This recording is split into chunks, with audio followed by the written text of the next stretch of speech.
ibitekerezo byanjye bihora bizereraho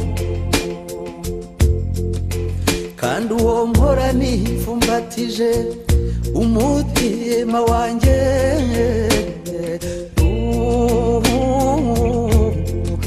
ihorere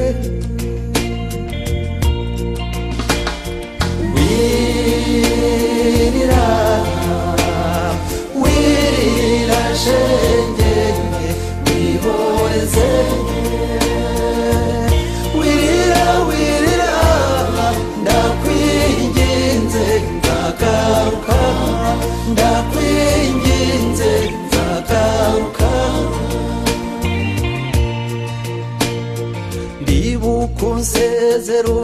akomeje gukurikirana rero radiyo suruka nyine yose ko turi kumwe hano n'umuhanzi Masamba Intore. Ese ni iki gishyashya mwaba mwazanye?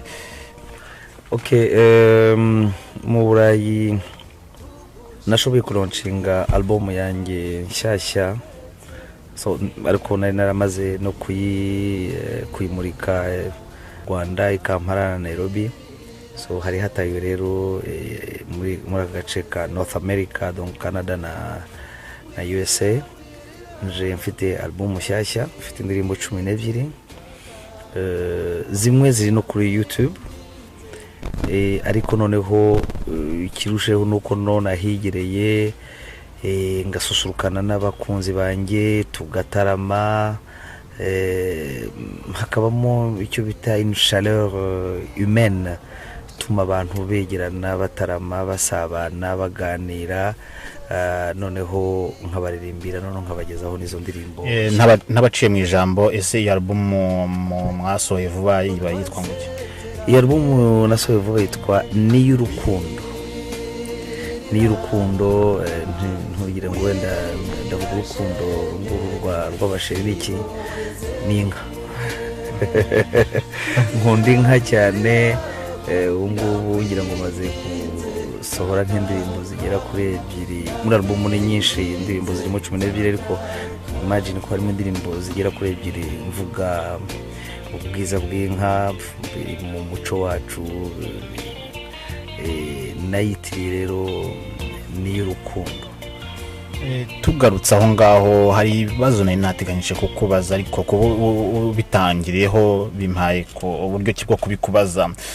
Abakunzi ba radio Suruka harimo ingeri zose zigiye zinyuranye, harimo abantu bakuze, harimo abatoya, ariko ama-email menshi twagiye tubona baravuga ku muziki nyarwanda, baragenda bavuga yuko ubu ngubu indirimbo z'ubu ngubu z'abajene bagenda batandukira ku muco, bagenda bajya ku ruhande baririmba ibindi bintu. Ese weho ibyo ubibona ute? Nkeka ko wenda nabo bari mu yindi generation badashaka kwemera yuko ibihe bindi abantu bagomba kugendana n'ibihe mu by'ukuri badataye umuco wabo cyangwa se ngo batandukire ku abandi. Mu by'ukuri umuziki w'u Rwanda uteye imbere, ibintu ushobora kumva. Najyaga numva indirimbo za R&B, nkumva indirimbo z'amazuka, ariko noneho ubu nabaye n'umufana wa hip hop kubera abahungu bamwe barimo baririmba za hip hop, ba Riderman, nkumva ba J Polly. Nashatse kumva n'ikintu baririmba, text batanga, mba impressionné ku buryo ubusigaye nkunda hip hop, ariko ntago yari feeling yanjye. No kuvuga ngo abantu ntago bakwiriye kugendana n'ibihe, bakamenya ko umuziki wundi urakura, ugenda nawe uzana izindi, hagomba kuba mu evolution.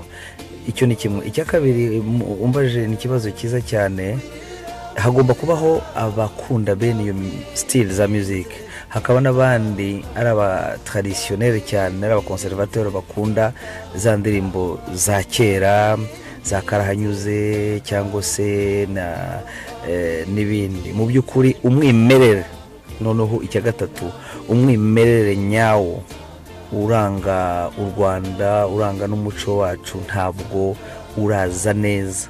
Nibwira ko ari intambwe turimo dutera mu minsi iri imbere kugira ngo turebe ko music yacu iraryoshye n'amaritme yayo n'ibiki byose muzi ko dufite za 5-8 mu Ruhengeri ntago baririmba kimwe no mu Nduga ntibaririmba kimwe no mu Buganza ntibaririmba kimwe no ku Nkombo. Ayo n'amaritme ni richesse yose mu Rwanda.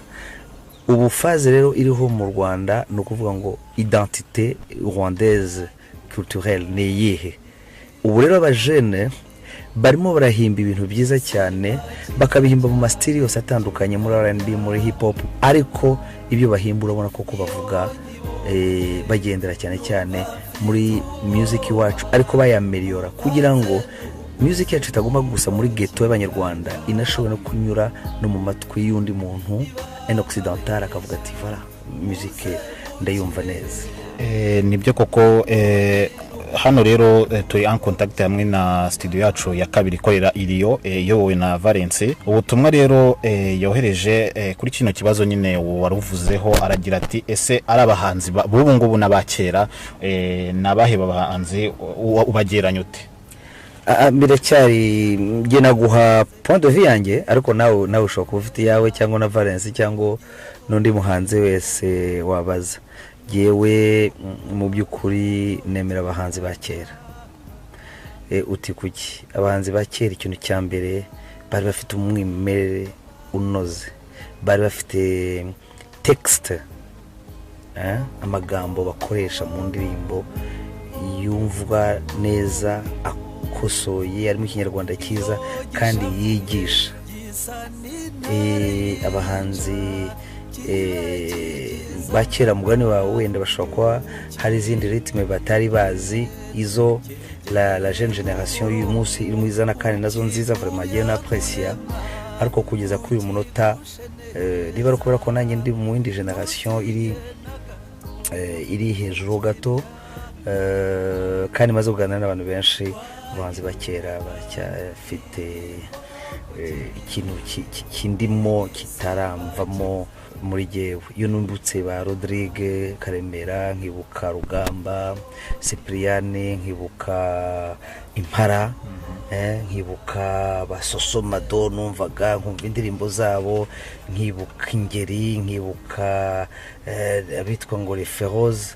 Noneho nagaruka muri minsi nkumva koko ibintu biryoshye, ariko hari akantu kabuzemo, ariko nkabiha igihe nkavuga nti wenda reka abantu bishakishe fin de fin bazagera ku mwimerere, bazagera kuri music ibereye koko umunyarwanda, kandi namuha identity, batakwitiranya n'undi muntu w'umunyamerika cyangwa ntaguciye mu ijambo. Abadukurikiranye muri uwo mwanya ho gatoya batigeze bakurikirana wenda izindi interview wagiye abandi abanyamakuru bandi, ese harabibaza ese umwe Masamba mwatangiye kuririmba ryari? Ese mwe mwaratangiye kera?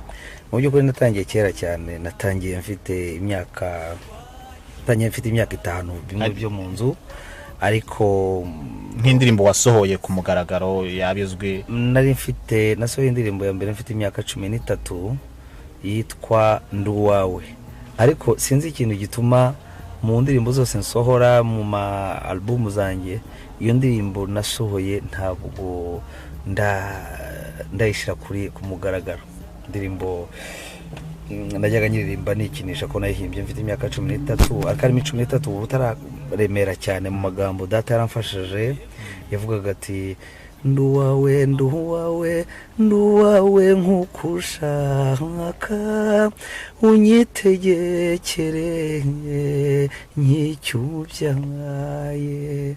Sindayi noza neza kugira ngo nyishire muri album, ariko ngira ngo le prochain album ngira ngo nizatangira kugira ngo inanyibutse igihe natangiye kera cyane. Rero mu myaka 11 ngiye muri chorale, donc mu myaka 13 mpimba indirimbo ya mbere, ndakomeza mu myaka 19 ubwo nari nkiri muri za chorale, noneho nibwo ntangiye kujya mu magroupe, noneho yari aho nari ndi mu buhunzi i Burundi, twaririmbanaga biza sinavuga amateka ni maremare cyane. Hanyuma noneho nkaba kandi mvuka mu muryango w'abartiste. Data yari umu artiste, sogokuru mu nzenze ngira ngo wajyaga wumva inanga za mu nzenze, nawe yari hari nizo dufite hari nizo mufite, nawe yari umu artiste. Aba oncle benshi bara artiste. Nagize environnement impermeta yuko nakwiga music. We nibyo koko murabyumvishe. Hano tukomeje mu bibazo biturutse muri studio byohejwe na Valence. Ese mu bahanzi ukunda wavuze muri rusange, abahanzi ukunda wabivuze muri rusange ko harimo ama orchestre menshi.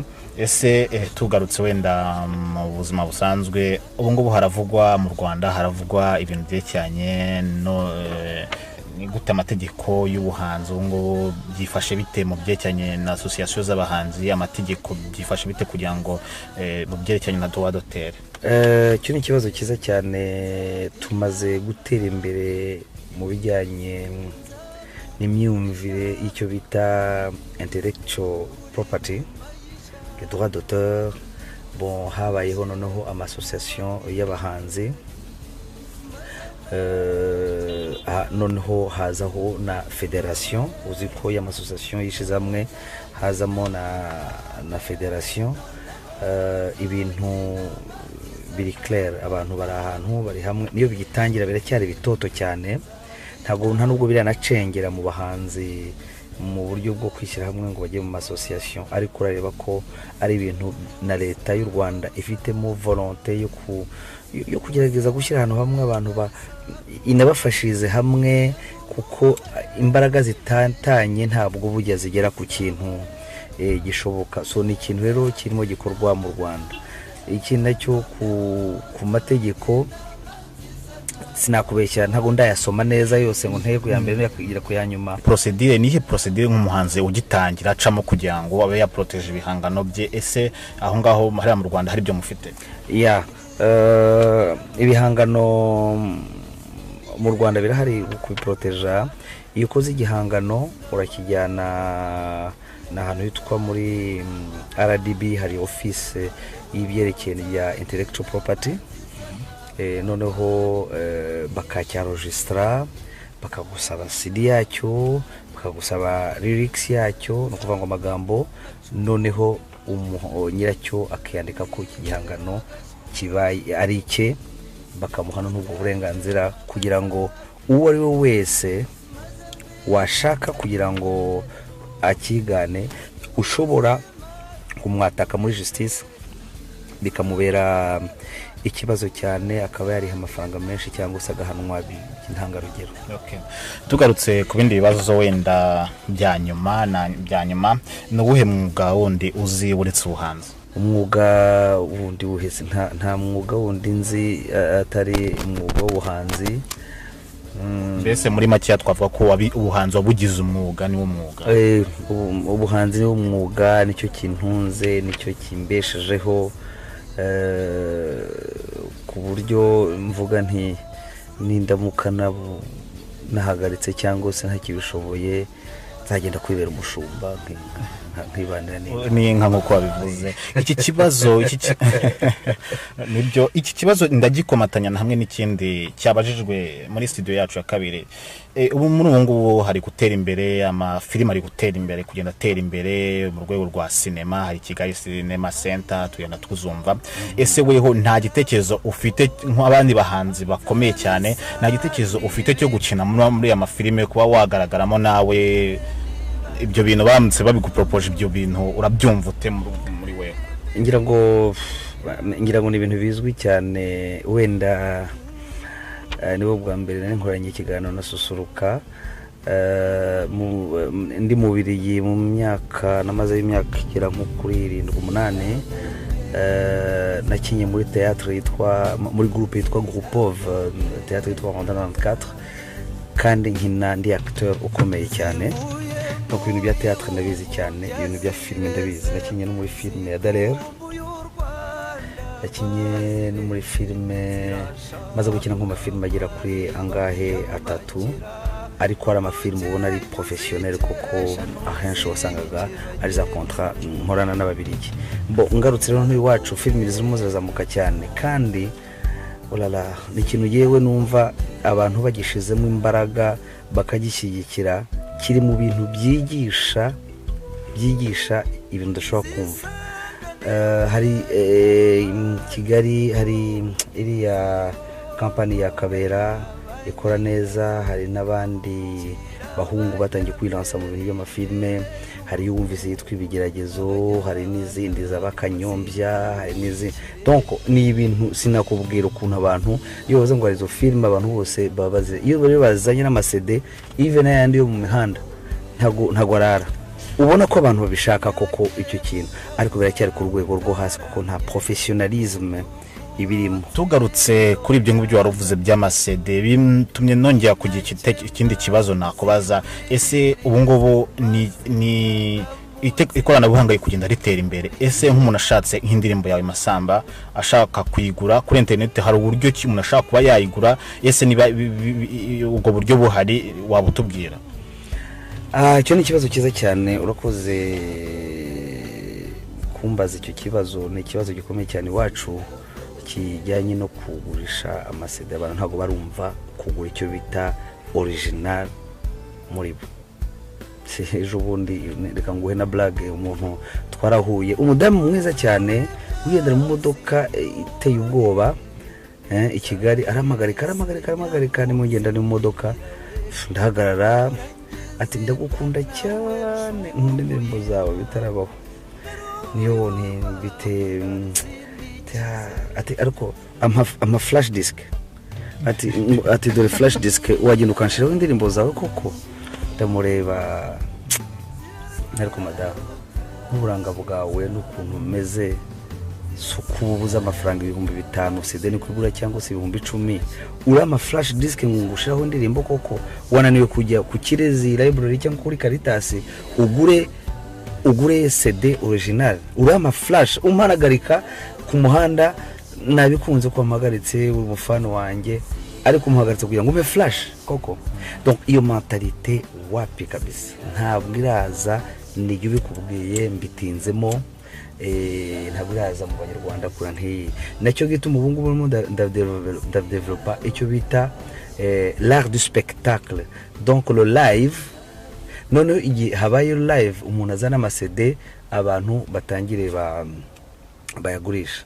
Icyo kintu rero ntabwo cyagiye muri mentalite cyane mu Rwanda. So ujyanye rero kuri online nkuko bavugaga, muri zingendo zanjye mfite nihaye amezi agera kuri 2 yo urimo ndashaka abantu b'abahanga twakorana, noneho nkajya mbagezaho amasede bakayagurisha online and then bakasendingira amafaranga aho nababwiraho n'abandi. Icyo kibazo nakibaje kubera yuko mu Rwanda hari uburyo bworoshye bwo kuba wagura, ariko nko muri Canada, mu Burayi, mu bindi bihugu ntabwo ushaka kujya muri ahantu bacuruza ibintu by'amasede we wasangamo nk'ayo masede. Justement icyo kibazo ufite nabazaga nyine ni buhe buryo, ariko kumva radio suruka mwabyumvishe yuko ari kubategurira uburyo bwo kushira iyo muziki online bakaba yagora. Ikibazo cyanyuma turangirijeho ni kihe kiroto cyawe?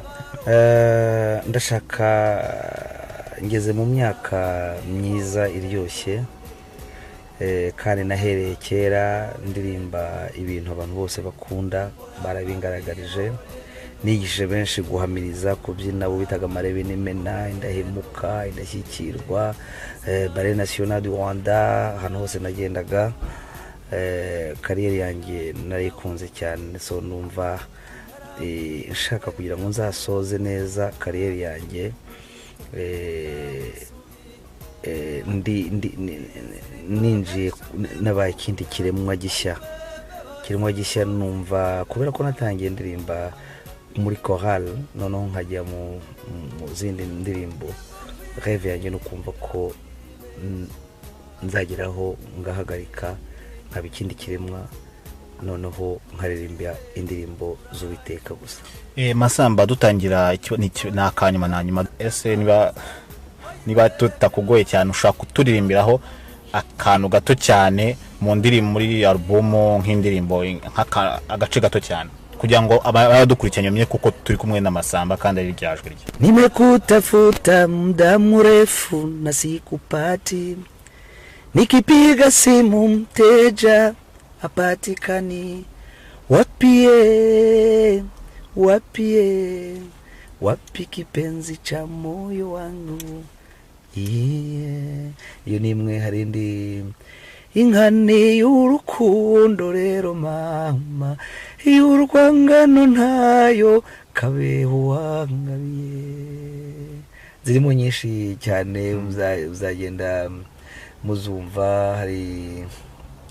Hari n'izindi nagiye, hari n'iri mu Gifaransa, uko Abanyarwanda baririmba Igifaransa bacuritse, ivuga ngo nava vers la patrie mon pays bien-aimé, allons-y cher camarade, c'est là-bas mon pays, je ne crains pas l'amour, c'est ma destinée, je vais libérer mon pays, je n'aurai jamais tovaronomi. Amashyengo y'Abanyarwanda baririmba mu Gifaransa. Nibyo koko. Turagushimiye Masamba, Intore, turagushimiye cyane hano muri studio zacu. Wagejeje kino kiganiro, ni njyewe Jaime hano muri studio zacu za Ottawa Gakino. Turabashimiye cyane. Murakoze cyane.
gagajugi mutobe uri hehe nyamibwi batize namwe uri hehe nyambo y'izina ryiza we